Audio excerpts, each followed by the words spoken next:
Hey, what's up guys, Octokrash here, and today we'll talk about the long-awaited Wukong Rework. This is the second or third iteration of the Champions Rework, which was initially planned for January. During this time, Riot have been testing many different things, not all of which will make it to live service. We're gonna talk about the problems the old Wukong has, how Riot want to solve them, and what changes we can expect. So, I've played Wukong both in the jungle and in lane, and I can tell you guys, he is absolutely imba. But first things first. So, what is the problem with Wukong and why does he need a rework? This champion you rarely see in your games is played as an assassin. He builds such lethality items as Yomu's, Duskblade of Drekthar, Edge of Night and the Black Cleaver, so that he can flank his opponents, catch enemies off guard and one-shot their squishes. However, Wukong's skill set isn't actually suitable for this role. His passive grants armor and magic resistance based on the number of enemies nearby. Wukong kinda wants to be surrounded by enemies, but if you build an assassin you actually don't want that at all. You want to fight 1v1, as you have a targeted procast.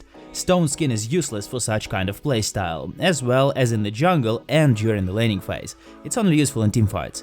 Wukong's W is supposed to be an outplay tool, but no one really uses it for that. In rare cases it blocks skill shots and sometimes you can act as a clone of yourself to trick your opponent. And most of the time Decoy is used to sneak up on your enemies and engage. Compare Wukong's W to Neeko's Shape Splitter. In fact, the spells have the same function, but Neeko's ability can really confuse the enemy.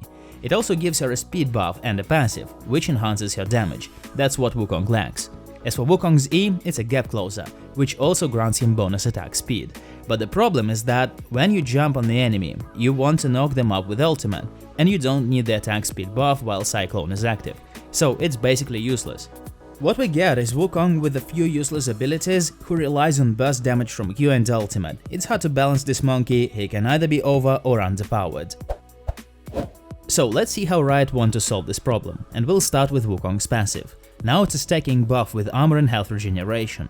Armor changed from 4, 6 or 8 per nearby champion to 5 to 11 based on level. Armor and regeneration increased by 62.5% for 5 seconds whenever Wukong or his clone hit an enemy champion or large monster. It means that at level 1 Wukong will have 68 armor at the first jungle camp. Not bad, huh? And in lane, well, imagine you want to trade with Wukong at level 2 while you have 35 to 40 armor and he has, well, 73. You make a trade, fall back, but the monkey has 3% bonus health regeneration. Still think Set's health regeneration is too OP? Well, obviously you haven't yet seen Wukong. In late game teamfights he'll have 66 bonus armor. Wukong is supposed to become a bruiser who can counter physical damage.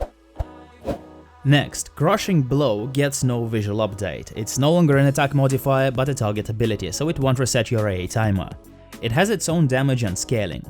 Q gains bonus range with levels. Its cooldown is slightly increased, but whenever Wukong or his clone deal damage with basic attacks or spells, Q's cooldown is reduced. Cast time now scales with attack speed and the spell grants armor reduction.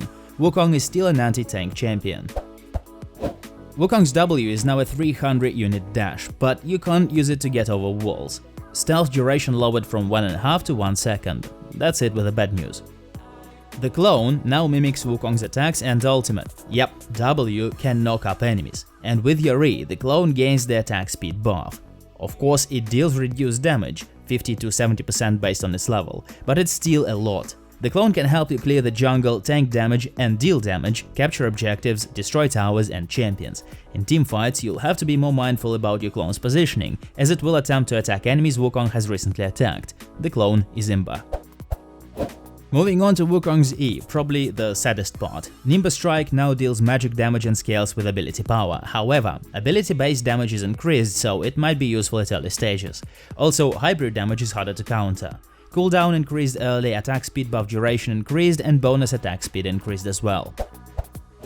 The ultimate ability is also reworked. E's attack speed duration is paused while spinning. Pay attention, paused, not refreshed. That is, the attack speed duration can be put on hold by Cyclone and continued once the R duration is over.